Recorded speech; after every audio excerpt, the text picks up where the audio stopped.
ये जीना 2 दिन का, ये जीना 2 दिन का, राम चरण सुखदाई भजन करवाई, ये जीना 2 दिन का। ये संसार कागज की पुड़िया, ये संसार कागज की पुड़िया, हवा चले उड़ जाई भजन करो भाई। ये जीना 2 दिन का, हवा चली उड़ जाई भजन कर भाई, ये जीना 2 दिन का।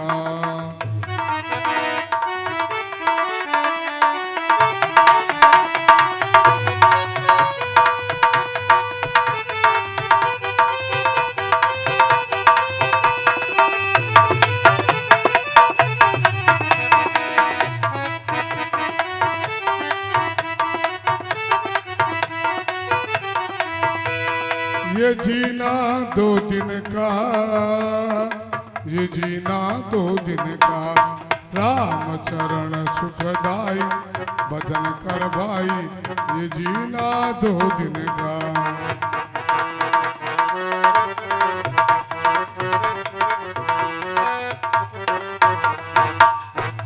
ये संसार झाड़ और झींगड़े, ये संसार झाड़ और झींगड़, ये संसार झाड़ और झींगड़, उलझ उलझ मर जाई भजन करो भाई। भजन कर 2 दिन का, उलझ उलझ मर जाई भजन कर भाई, ये जीना 2 दिन का। ये जीना 2 दिन का, ये जीना 2 दिन का, ये जीना 2 दिन का, राम चरण सुखदाई भजन कर भाई, ये जीना 2 दिन का।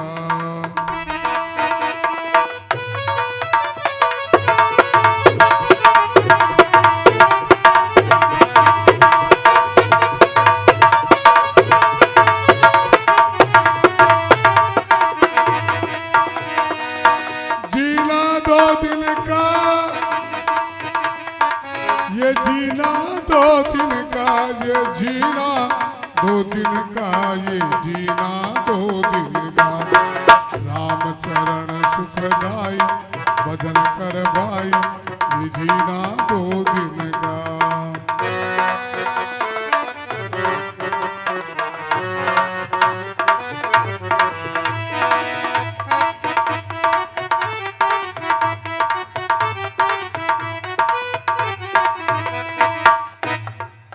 बोलो श्री रामचंद्र भगवान की जय हो, बोलो हनुमान जी महाराज की जय हो, बोलो गुरु महाराज की जय हो। इस गांव के अंदर जितने भी देव स्थान हैं, छोटे बड़े, उन सभी देव स्थानों को मैं व्यासपीठ की तरफ से प्रणाम करता हूं, उनके चरणार बिंदों में शीश निवाता हूं। यहाँ विराजमान जो विद्वजन आए हैं, विप्र लोग आए हैं, ब्राह्मण लोग आए हैं, उनको भी मैं प्रणाम करता हूं। और इस संसार के अंदर जीव जंतु कीट पतंगे पशु पक्षी जो भी हैं, परमात्मा के बनाए हुए हैं, परमात्मा के द्वारा उनका शरीर रचित है। उन जीव आत्माओं को भी मैं प्रणाम करता हूं। तुलसीदास जी महाराज ने रामायण की रचना की है। राजपुर यमुना के किनारे तुलसीदास जी महाराज का जन्म हुआ और वहां उन्होंने कुशल विद्या विश्वास पूर्ण अध्ययन किया। तुलसीदास जी महाराज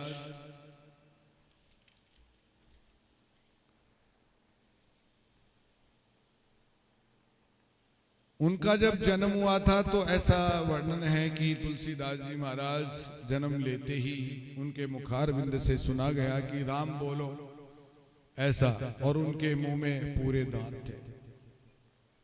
उनके जो माता पिता थे उनको उनके ऊपर शंका हो गई और उनका लालन पालन दासी के द्वारा हुआ था, क्योंकि उनके पिताजी भी जल्दी उनको छोड़ करके चले गए थे, माँ भी उनको छोड़ करके चले गए थे। तो इनका जो वर्णन जो चलता है वो रामायण जी के अंदर जो देते हैं, तुलसीदास जी का विवाह हो गया, घर में एक स्त्री आ गई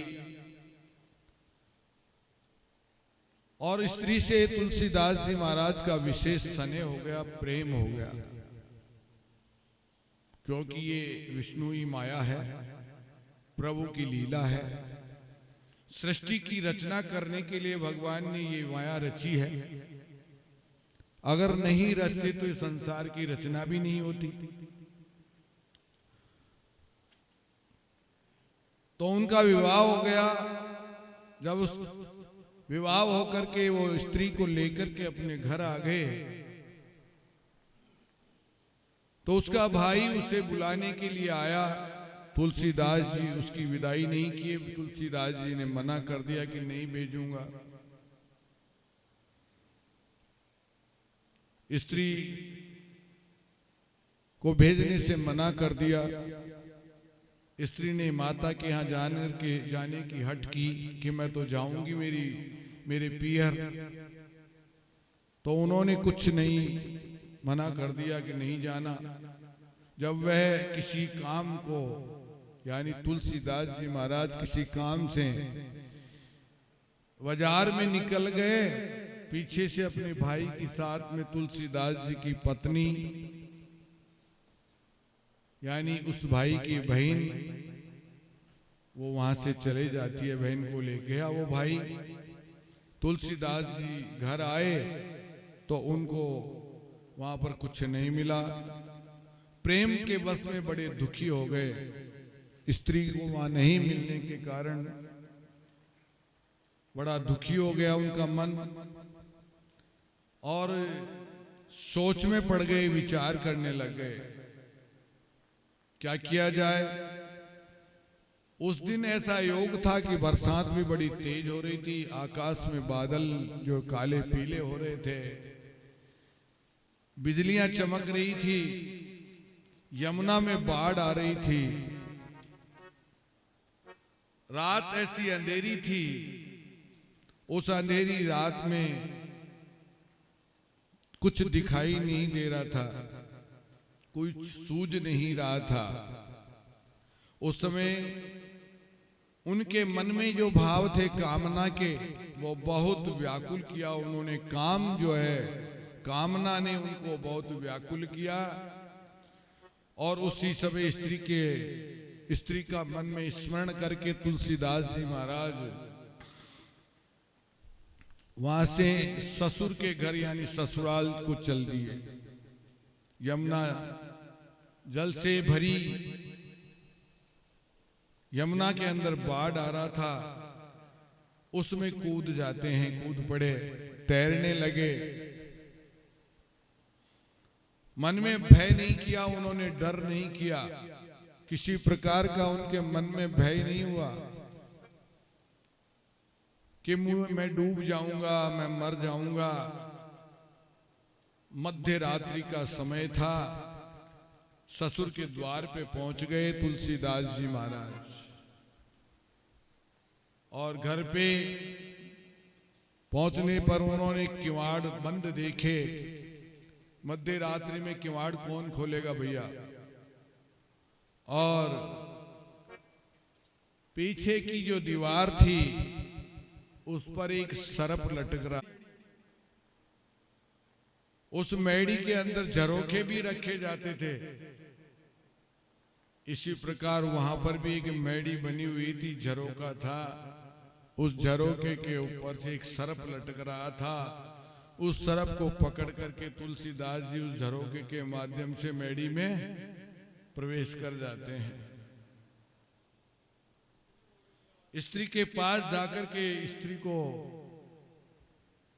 जगाया उन्होंने। तो अगर मध्य रात्रि में किसी व्यक्ति को जाकर के जगाओगे तो एक बार वो चमक सी जाएगा, उसके मन में कई प्रकार के विकार उत्पन्न हो जाएंगे। कोई कहेगा चोर चोर चोर, क्योंकि वो जब तक उसको सही ढंग से नहीं देख लेता तब तक चोर ही है।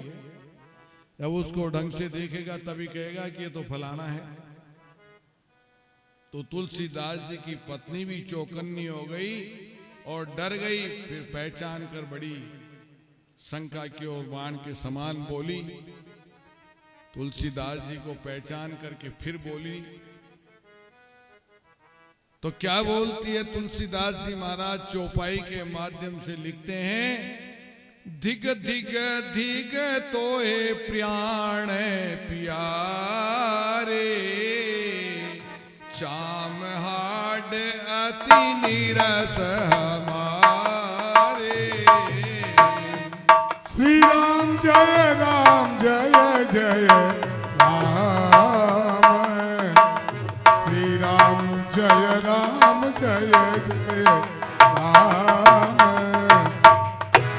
जसो हेत राम में दीनो, वैसो हरि से होई। जैसो हेत राम में दीनो, वैसो हरि से होई। चलो जात बकुल्ट में तुलसी, चलो जात बकुल्ट में तुलसी। पल्लो तो तेरा तुलसी, पकड़े ना कोई रे। बजो महन तुलसी, सीताराम राम रटोरे। बजो महन तुलसी, सीताराम राम रटोरे। बजो कहा, हे प्रीतम, हे प्राणों से प्रिय, आप को बहुत धिक्कार है। क्या ऐसे पत्नी बोलती है क्या? तो इसका हमारे अन्य पुराण भी कहते हैं, चाम हाड अति निरस हमारे। आपको धिक्कार है। और चाम हाड का ये बना हुआ जो शरीर है, इससे आपने मन लगाया। और फिर कहती है, ऐसो मन जो लागत रामी, तो सुधरत तेरे सब कामई। अगर यही मन आप अगर भगवान में लगा देते तो आपका जीवन सुधर जाता, आपका मन सुधर जाता, आपका आगे का पीछे का जो भी है वो सब सुधर जाता। इस प्रकार से तुलसीदास जी महाराज को उनकी पत्नी ने कहा, नारी बेन सर सम उर लागे, पूरब सकल पुण्य फल जागे। नारी के शब्द जो है तुलसीदास जी को बाण के समान लगे और पूर्व जन्म के जो पुण्य थे वो तुलसीदास जी महाराज के उदय हो गए। और तुलसीदास जी महाराज अपने मन में ग्लानि रख करके मन में सोचा कि मैंने गलत किया, मुझे यहां नहीं आना चाहिए था। और वहां से वो निकल जाते हैं। तुम्हारी वाणी सत्य है, अपनी पत्नी से कहते हैं तुलसीदास जी महाराज कि तूने जो कहा वो सत्य है। बहुत बढ़िया बात कही आपने। ये कह करके मुख से गुसाई जी महाराज तुलसीदास जी वहां से चले, घर छोड़ करके और काशी में भगवान विश्वनाथ, काशी विश्वनाथ जहां विराजते हैं वहां आ गए। अपने सब को छोड़ दिया उन्होंने, सब कुछ त्याग दिया, विश्वनाथ की शरण में चले गए, भगवान की शरण में चले गए।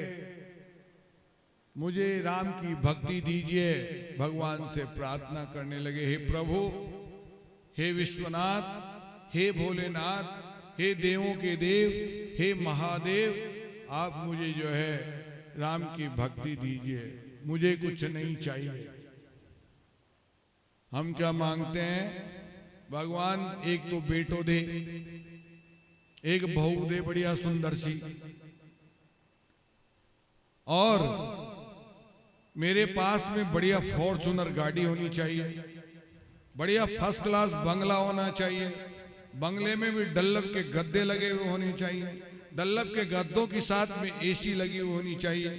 ये सारे सिस्टम प्रभु हमें दो आप, तब तो हम आपकी सेवा करेंगे, अन्यथा आप हमारी सेवा करो, हम आपकी सेवा नहीं करेंगे। हो सकता है मैं गलत बोल रहा हूं, लेकिन मेरी भी भावना यही है, क्योंकि मैं भी यही चाहता हूं।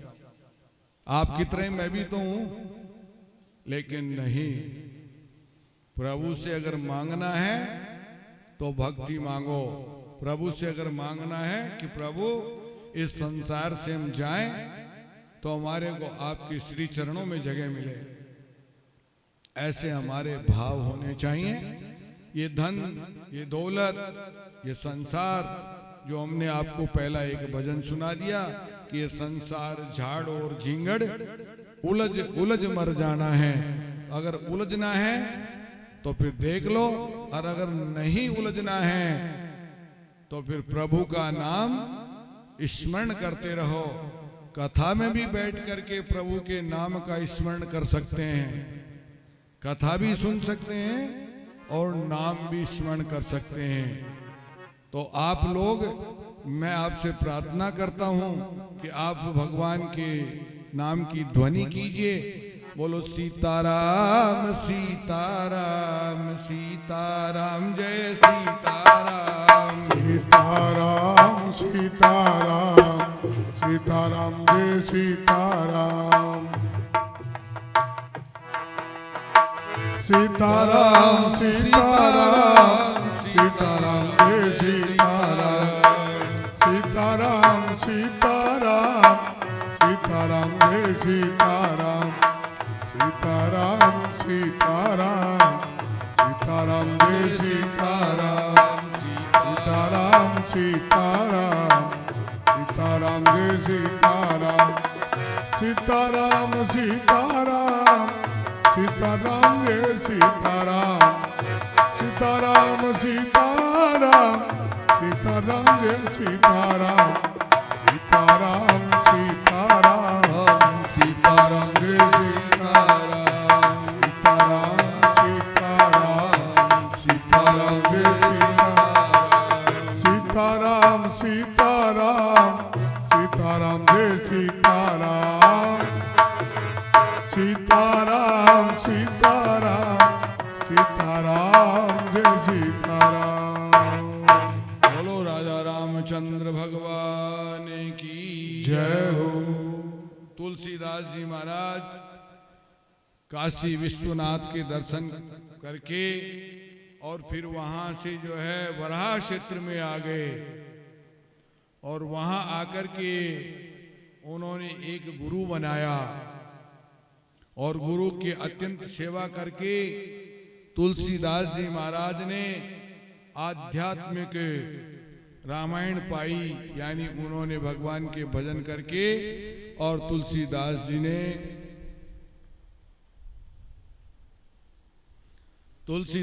ने जो है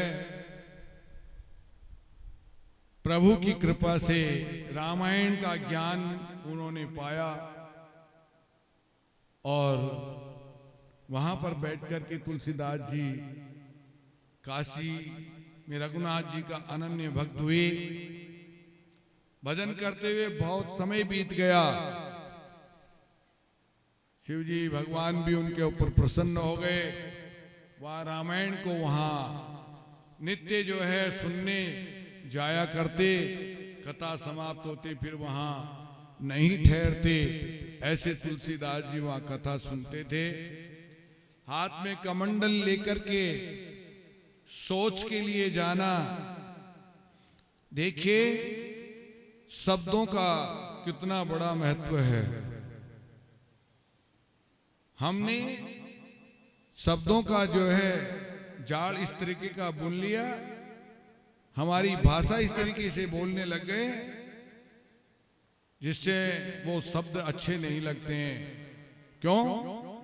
ऐसा क्यों हुआ हमारे साथ? इसका कारण यह है कि हम उत्तर की तरफ पूरब की तरफ नहीं बढ़ करके पश्चिम की तरफ बढ़ने लग गए। और पश्चिम की तरफ बढ़ने से हमारी जो संस्कृति थी उसका पतन करते जा रहे हैं और पाश्चात्य संस्कृति को हम अपनाते जा रहे हैं और उसी के कारण हमारा पतन हो रहा है। हम कहते तो ये हैं कि हम हिंदुस्तान के निवासी हैं, भारत देश के निवासी हैं, लेकिन भारत देश की परंपरा का निर्वहन नहीं कर रहे हैं। भारत देश की परंपरा का हम ध्यान नहीं कर रहे हैं। भारत देश की परंपरा का हम जो अनुसरण नहीं कर रहे हैं मेरे भैया। इसलिए आज हमारी ये दशा हो रही है। हमारे को चाहिए अंग्रेजी, पारसी, उर्दू, तमिल, ये ऐसी भाषाएं चाहिए। प्रणाम करना भूल गए, राम का नाम लेना भूल गए। Good morning, good afternoon, good evening, good night ये हम बोलते हैं। और जब सोच की बात यहाँ आती है तो कहाँ जा रहे हो? बोले लैट्रिन करने जा रहा हूं। कहाँ जा रहे हो? बोले बाथरूम करने के लिए जा रहा हूं। हमारे यहाँ पहले ऐसा नहीं था। हमारे यहाँ अगर हमारी ठेठ भाषा भी अगर बोली जाए तो मैं आपसे एक निवेदन करूंगा। आपके बुजुर्ग या मेरे बुजुर्ग ऐसे बोला करते थे कि भैया जी मैं हाथ मुंडो दो बजा रहा था। गलत तो नहीं कहा मैंने? हाथ और मुंह दोनों धोने के लिए जा रहे हैं। अब चाहे उसको किसी भी रूप में ले लीजिए। दूसरी बात बोलते थे भैया जी नाड़ा छोड़ कर आओ जा। समझ में आ रही है बात? हमारी भाषा था कि समझ में आ रही है कौन आ रही बताओ? आज कहीं बोला जा आप बाथरूम कर बजा रहे था। अब बाता कर बजा रहे थे या बाथरूम कर बजा रहे थे तो वो खुद ही निर्णय ले लो। ये निर्णय तो आप और हम ले नहीं पाएंगे। ये हमारी व्यवस्था बन गई। तुलसीदास जी महाराज कमंडल लेकर के और शौच करने के लिए जा रहे हैं, जिसको हम बोलते हैं, अभी मैंने बताया, लैट्रिन करने के लिए। कमंडल लेकर के शौच करने नगर के बाहर जाते हैं। शौच क्रिया से जो जल शेष बच जाता है कुछ न कुछ लेकर के जाते थे। डिब्बा समझ लो, गड्डी समझ लो, लोटा समझ लो, कोई और कुछ चीज समझ लो, ये लेकर के जाते थे। उसमें जो पानी शेष बच जाता था उस शेष पानी को एक वहां बेरी का पेड़ था जिसपे बेर लगते हैं, जिसको बोरडी बोलते हैं अपनी भाषा में। उस बोरडी के पेड़ में ले जा करके उस बचे हुए जल को डाल देते थे। ये तुलसीदास जी महाराज की नित्य क्रिया थी। और वहां एक पुराना, आपको एक और बात बता देता हूं मैं। अब तक आपको ज्ञान था कि नहीं था ये मैं नहीं कह सकता। अगर ज्ञान था तो बहुत अच्छी बात, नहीं ज्ञान था तो अब ज्ञान ले लीजिए। समय भी अभी आया है, मेरे को भी कहने का समय अभी आया है। भागवत आपने बहुत सुनी है, मैं राम कथा विशेष रूप से किया हूं। 70-75 में राम कथा कर चुका हूं। तो जो मेरे दिमाग की जो बात है वो आपके सामने बोल रहा हूं। जितने भी पेड़ पौधे लगे हुए हैं उन पेड़ पौधों के अंदर किसी न किसी जीव का निवास निश्चित होता है। भूल करके भी पेड़ के पास में बैठ करके पेशाब नहीं करना चाहिए, लघु शंका नहीं करनी चाहिए, सोच नहीं करना चाहिए। दीर्घ संका जिसको बोलते हैं, जिसको हमने आपकी भाषा में भी बोल के समझा दिया मैंने। तुलसीदास जी महाराज उस पेड़ के अंदर जिसमें पानी डालते थे, उसके अंदर एक प्रेत निवास करता था। वो प्रेत तुलसीदास जी महाराज के द्वारा जो जल डाला गया, उस जल को ग्रहण करके और बहुत प्रसन्न हो गया, क्योंकि उसको पानी कोई पिला ही नहीं रहा था। ये लीला है प्रभु की, ये लीला है गोविंद की, ये लीला है भगवान नारायण की। तो वो जो है रोजाना उसमें पानी डाल देते थे।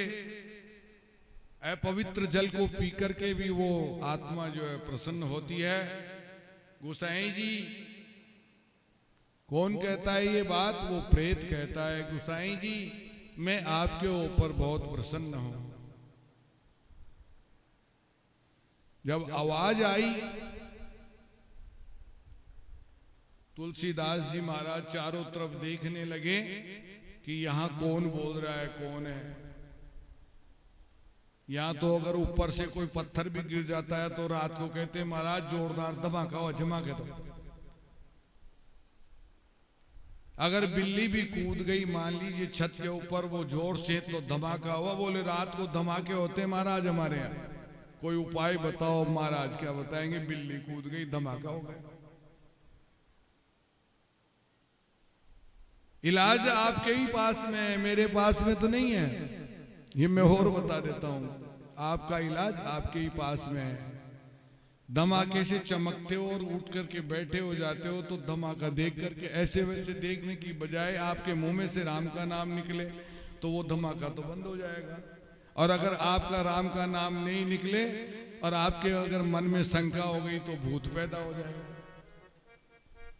अब भूत पैदा करना है तो शंका कर लीजिए, अगर भूत पैदा नहीं करना है तो फिर राम का नाम ले लीजिए। राम का नाम लेते ही वो सब गायब, सब भग जाएंगे, कोई नहीं रहेगा। तो इसलिए तुलसीदास जी महाराज चारों तरफ देख करके बोले, भाई तुम कौन हो और हमारे से क्या चाहते हो, और तुम सामने क्यों नहीं आ रहे हो, ये बताओ। प्रसन्न अगर हो तो जो भावे वो मांग लो, अगर हमसे प्रसन्न हो।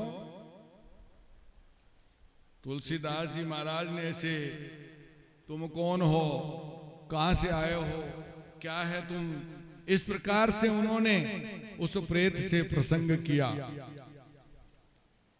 प्रश्न किया। प्रेत हूं मैं। उस जीव आत्मा ने कहा कि मैं प्रेत हूं और मैं इस पेड़ के नीचे रहता हूं, मेरा स्थान है ये। और मैंने आपको बता भी दिया है, किसी भी वृक्ष के नीचे, किसी भी पौधे के नीचे आप जो है कभी लघु शंका नहीं करें, कभी वहां पर जो है दीर्घ शंका नहीं करें। अगर ऐसा करते हैं तो वो जो जीव आत्मा उसमें रहती है, वो जीव आत्मा आपको कष्ट पहुंचा सकती है, आपको दुखी कर सकती है। फिर आप जो है, जो विद्वान लोग बैठे हैं मेरे जैसे मान लो, या और आप भी विद्वान ही हो मेरी दृष्टि में, तो मैं तो आपको भी विद्वान ही मानता हूं। तो वो फिर इधर उधर भटकता रहेगा, पूछता फिरेगा, फिर डोरे ताबीज बनवाता फिरेगा। कोई भैरू जी के पास जाएगा, कोई बोमिया जी के पास जाएगा, कोई हनुमान जी के पास जाएगा। अब हनुमान जी, बोमिया जी, भैरू जी क्या करेंगे? किसी के घर को आप नष्ट भ्रष्ट करोगे या किसी के घर को आप जो है नुकसान पहुंचाओगे तो वो आपको माफ करेगा क्या? ये बताओ आप।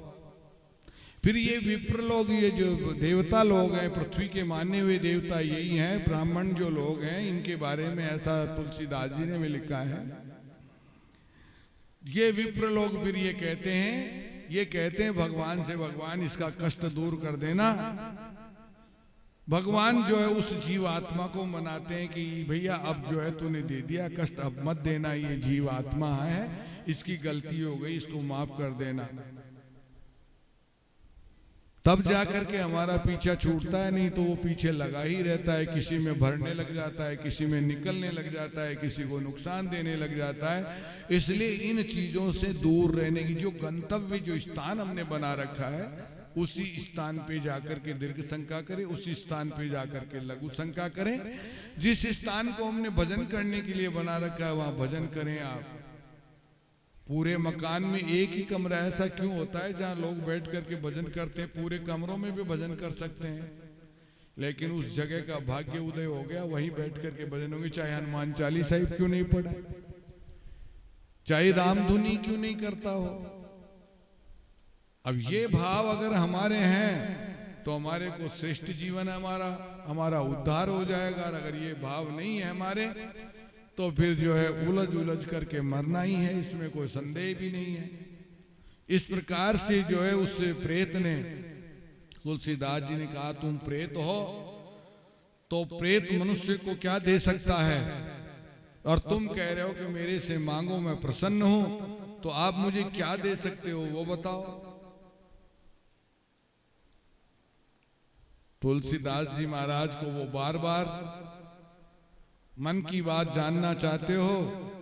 तुलसीदास जी ने कहा महाराज, तुलसीदास जी महाराज ने उस प्रेत से कहा कि मेरे मन की बात जानना चाहते हो तो मैं जो कहूं वो सुनो। तुलसीदास जी कहने लगे, मुझे भगवान श्री राम के दर्शन करने हैं, रामचंद्र जी के दर्शन करने हैं भैया।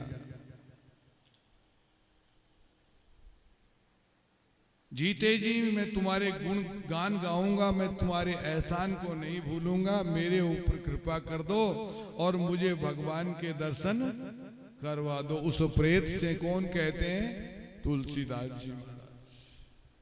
मुझे और कुछ भी इच्छा नहीं है, न मुझे धन चाहिए, न दौलत चाहिए, न मकान चाहिए, न स्त्री चाहिए, न पुरुष चाहिए। मुझे तो केवल मात्र भगवान के भजन चाहिए और आप वो मुझे प्रदान कर सकते हो, भगवान के दर्शन मुझे करा सकते हो तो करवा दो। इस प्रकार से तुलसीदास जी महाराज उस प्रेत से बोलते हैं, रामचंद्र जी के दर्शन करने में अगर कराने में, भगवान के दर्शन कराने में अगर आप सामर्थ्य रखते हो तो मुझे दर्शन करा दीजिए। तो प्रेत ने कहा कि मैं सामर्थ्य नहीं है मेरे में इतना कि मैं भगवान के दर्शन करा सकता हूं। अगर भगवान के दर्शन ही कराता तो मैं प्रेत ही क्यों बनता। और सबसे श्रेष्ठ अगर कोई योनि है इस संसार में वो है मनुष्य योनि, जिससे भगवान के दर्शन कर सकता है, भगवान से बातें कर सकता है, भगवान से मिल सकता है, भगवान के श्री चरणों में जा सकता है। लेकिन ये संसार झाड़ और झींगड़ उलझ उलझ मर जाना, ये मेरी बेटी है, ये मेरा दामाद है, ये मेरी माँ है, ये मेरी पत्नी है, ये मेरे बच्चे हैं, इस चक्कर में ऐसे उलझ गए कि निकलना बड़ा मुश्किल है। हालांकि मैं एक बात बताऊं आपको, आपके सामने बहुत सारे ऐसे जीते जागते उदाहरण भी हैं जो इस कलयुग के अंदर, इस कलयुग के अंदर ही है। वो जैसे नरसिंह जी हैं, उनके बेटे भी थे, उनकी पत्नी भी थी, उनका व्यापार भी था, लेकिन वो निकल गए संसार से और भगवान के बन गए हो। ऐसे बहुत सारे उदाहरण हैं। आज जैसे जैसे समय आएगा, जैसे जैसे प्रसंग आएगा, हम आपको बताते रहेंगे। तो इस प्रकार से तुलसीदास जी महाराज को प्रेत ने कहा, महाराज मेरे में इतनी सामर्थ्यता तो नहीं है, लेकिन मैं जो है आपकी, जहां तुम रामायण सुनने के लिए जाते हो मैं रास्ता जरूर बता सकता हूं। जिस जगह तुलसीदास जी महाराज रामायण सुनने के लिए जाते थे, वहां सबके पीछे जाकर के देखो, बड़े ही निर्धन, दुखी, दीन वेश में, रोगी और नेत्र जिसके दुखते हों, ऐसे जो है आपको मलिन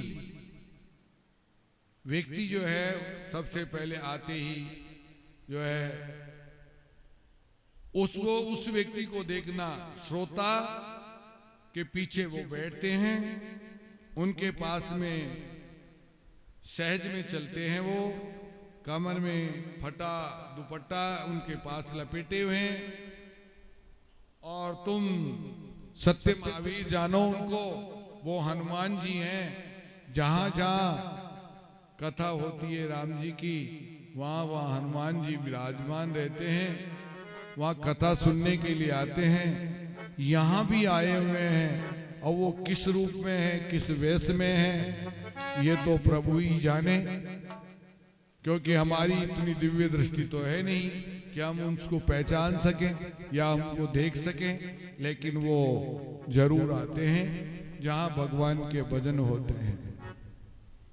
तो जहां जहां भगवान के भजन होते हैं वहां पर हनुमान जी आते हैं, रामायण सुनने के लिए आते हैं, बड़े प्रेम से वहां बैठते हैं। महावीर जी का ये नियम है कि सब सदा रामायण सुनते हैं। वहां पर तुम्हें किसी उपाय से मिल जाए तो उनके दर्शन कर लेना, मैं उनके दर्शन आपको करा सकता हूं, वो आपको राम जी के दर्शन करा देंगे। तो प्रेत कैसे दर्शन कराएगा, कि क्योंकि उसने रूप रंग बता दिया, कपड़े फट्टे दुपट्टे सब बता दिए, आंखों में उनके कीड़ आ रहे हैं, मुंह मलिन सा है, मक्खियां बिन बिन आ रही है, ऐसे रूप में वो पीछे बैठते हैं। और जब कथा पूरी हो जाती है तो सारे भक्त चले जाते हैं, उसके बाद में वो उठ करके जाते हैं। तो आप जो है वो आपका जो है आपको राम जी के दर्शन करा सकते हैं, वो आपका मार्गदर्शन कर सकते हैं। प्रेत का वचन सुन करके तुलसीदास जी के मन में बड़ा आनंद हुआ, बड़ा जो है प्रेम जग गया।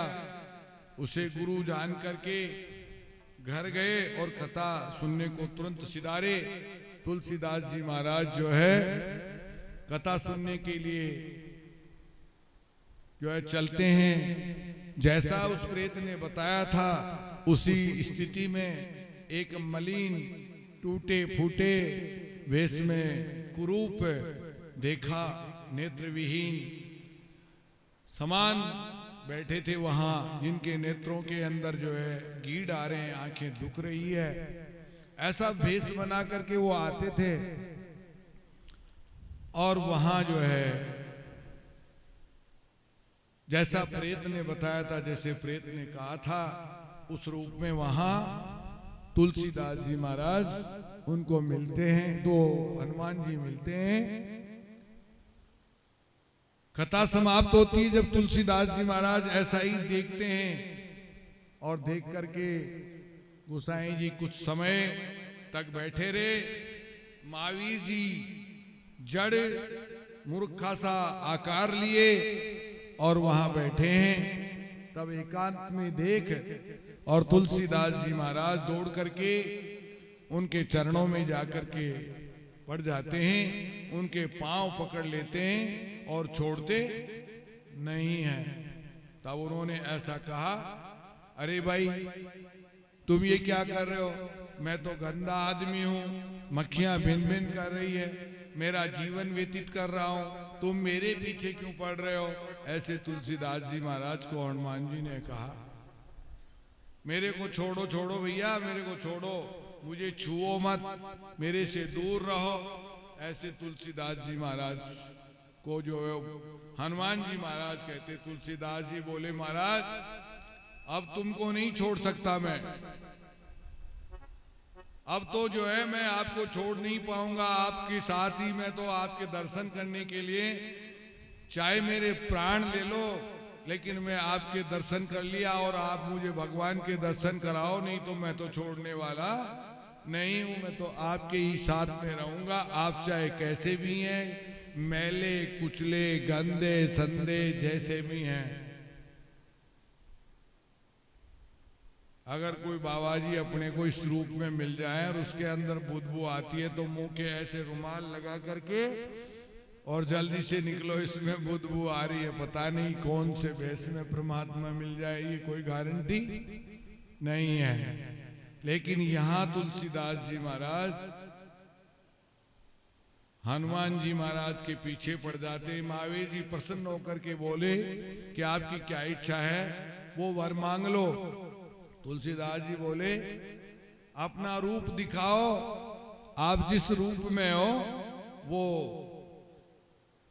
तो हनुमान जी महाराज ने सिर पर हाथ रखा तुलसीदास जी के, और हाथ रख करके और उन्होंने अपना रूप दिखाया।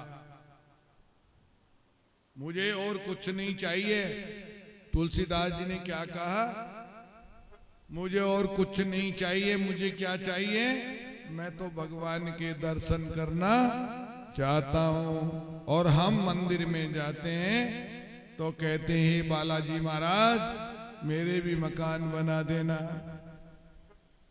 हे भगवान, हे बालाजी महाराज मेरे भी जो है एक सुंदर सी गाड़ी आ जाए, मुझे भी पैसे वाला बना देना।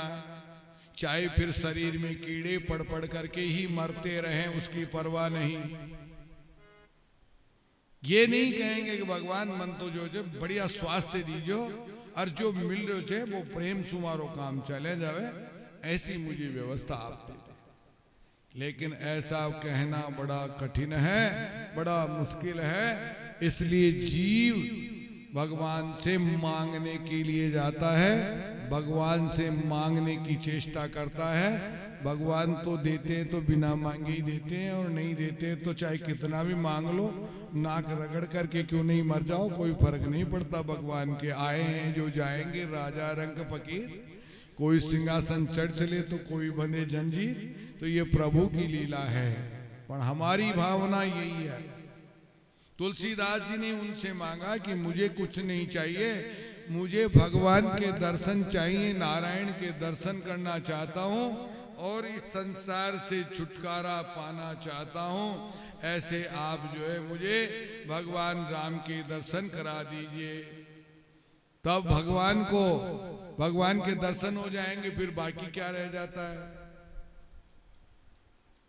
अरे भाई, भगवान के दर्शन होने के बाद में बाकी तो कुछ नहीं रहता। लेकिन मैं आपको एक निवेदन कर दूं कि भगवान श्री कृष्ण की साथ में सुदामा था कि नहीं? कथा सुनिए आपने भागवत, सुदामा जी का प्रसंग आता है। भगवान की साथ में सुदामा पड़े, भगवान की साथ में काफी वर्षों तक रहे, लेकिन भगवान ने फिर भी सुदामा को क्यों नहीं दिया? लेकिन सुदामा के ऊपर जितनी प्रभु की कृपा थी, शायद मेरे हिसाब से किसी के ऊपर नहीं थी। सुदामा को महल दिए, हाथी घोड़े सब दिए, नौकर चाकर दिए। सुदामा जब भगवान श्री कृष्ण के पास में से वापस लौट करके आए तो सुदामा उन महलों को देख करके, उस चकाचौंध को देख करके और देखने लगे कि मेरी तो टूटी सी झोपड़ियां थी यहाँ, अब यहाँ महल किसने बना दिए। ऊपर से उनकी पत्नी आवाज देती है कि जाओ जाओ इनको लेके आओ। बोले महाराज ऊपर आ जाओ। और बस सुदामा जी के तो चकाचौंध के महीने बस सुनाई कौन दे, कोई नौकर चाकर गए और वो जाकर के सुदामा जी को बोले महाराज आपकी पत्नी सुशीला आपको बुला रही है। बोले ये महल किसने बनाया? बोले आपके मित्र कृष्ण ने। जाकर के अपनी पत्नी से भगवान श्री कृष्ण ने, भगवान की कृपा से सुदामा ने ये कहा कि हम इस महल में नहीं रह सकते। मेरे द्वारा, मेरे जाने से मेरे प्रभु को इतना कष्ट हुआ और इस महल में मैं नहीं रह सकता, मेरा मन नहीं लगेगा। जिस जगह लक्ष्मी होती है, जिस जगह डल्लभ के गद्दे, एसी और गाड़ी घोड़े होते हैं, वहां प्रभु के अंदर मन नहीं लगता है मनुष्य का। वो लक्ष्मी की तरफ आकर्षित रहता है, भगवान की तरफ आकर्षित नहीं होगा। और भगवान की तरफ आकर्षित नहीं होगा तो उसका मन भगवान में नहीं लगेगा, और भगवान में मन नहीं लगेगा तो उस व्यक्ति की मोक्ष असंभव है, संभव नहीं है। हालांकि मैं ये नहीं कहता कि धन नहीं होना चाहिए, धन होना चाहिए, लेकिन कितना होना चाहिए? एक महीने की रोटी एक साथ खा सकते हो क्या? नहीं खा सकते ना। उसी प्रकार धन को इकट्ठा करके रखने से कोई फायदा नहीं। धन की गति जो है अलग है, या तो उसका काम उपयोग लीजिए, नहीं तो फिर आप जो है भोग कीजिए, नहीं तो आप फिर नरकों में जाएंगे, नहीं तो फिर अपने वाले जो पीछे वाले वो खाएंगे उसको, या लड़ाई लड़ेंगे और लड़ लड़ करके मरेंगे। इसलिए भगवान की कृपा से धन इतना होना चाहिए कि प्रभु इतना दे दो हमें कि हम किसी के सामने हमारा हाथ नहीं फैलाएं। हमारे पास कोई अतिथि या कोई भिक्षुक या कोई भी मुक्ता भिखारी जीव जंतु आए तो उसको हम कुछ खिला सकें, बस इतना ही चाहिए। साईं इतना दीजिए जामे कुटुंब समाए, मैं भी भूखा ना रहूं, साधु न भूखा जाए। साधु में सब आ जाते हैं, अतिथि भी आ जाता है, मेहमान भी आ जाते हैं, उसमें सभी जीव जंतु को पता नहीं कौन से वेश में, अजी ये पता है क्या हमें किस रूप में भगवान मिल सकते हैं। इसलिए हमें इतना दे दो ताकि हमारा जीवन निर्वाह हो जाए, हमें किसी के सामने हाथ नहीं फैलाना पड़े। लेकिन हम तो उस चक्कर में सभी लगे हुए हैं, 84 के चक्कर में हाथ में नहीं गया। इसलिए प्रभु का स्मरण समय अपनी जबान पे रखो और सारे स्वाद सारे मजे उनका सबका त्याग कर दो। ये